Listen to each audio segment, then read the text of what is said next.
Unajua uzuri wa saa hii ni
Kichongo ngicho kinyambi jenkuru ke kimero kiu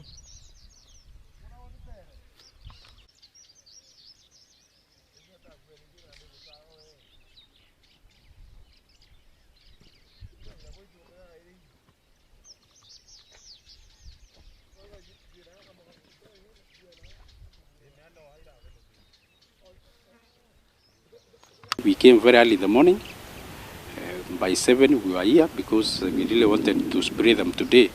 But unfortunately, we had very heavy rains in this region, so we were not able to spray.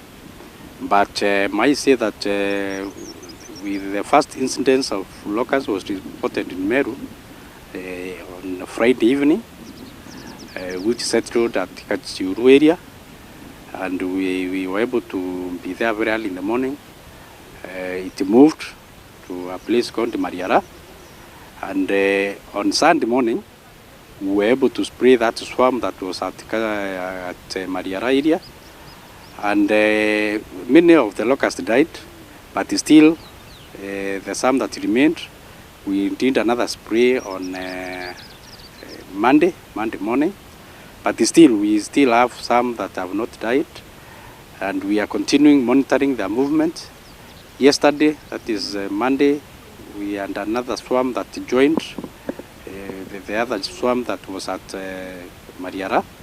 That is the swarm that settled the place where we are now at the moment. And we are still monitoring because we have not been able to spray this morning because of the challenges of the weather. The swarm has started moving towards Daawo,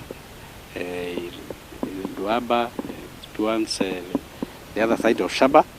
So we'll continue monitoring. We have a challenge because the swarm keeps on, it's moving very fast. And once it moves in one direction, after 2 or 3 hours, it comes back.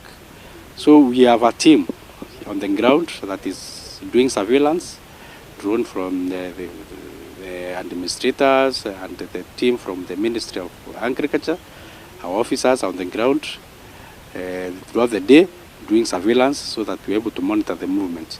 Once the swarm settles, then we are able to report to the coordinating team that is based in ISIOLO, which is comprising of the county governments of MERU, ISIOLO, Laikipia, Samburu, that is trying, because we are doing these exercises that we are doing jointly, because we realize that the locusts are moving so fast, and one count alone, we cannot just make sure that we are able to control them effectively. That is why we have that team. We are also having the national government on board. We have other partners, Kisima Farm, Lewa Conservancy. We have the farmland that are really assisting us with the surveillance aircrafts and also the aircraft that are doing the spraying. So we are very grateful for the efforts that the team is putting in place. And we are trying to monitor to make sure that at least we are able to contain the situation. So far, I would say there is no cause for alarm. The team is on top gear, and we will continue being on high alert to make sure in case we trace any other swarm, we are able to take the necessary action.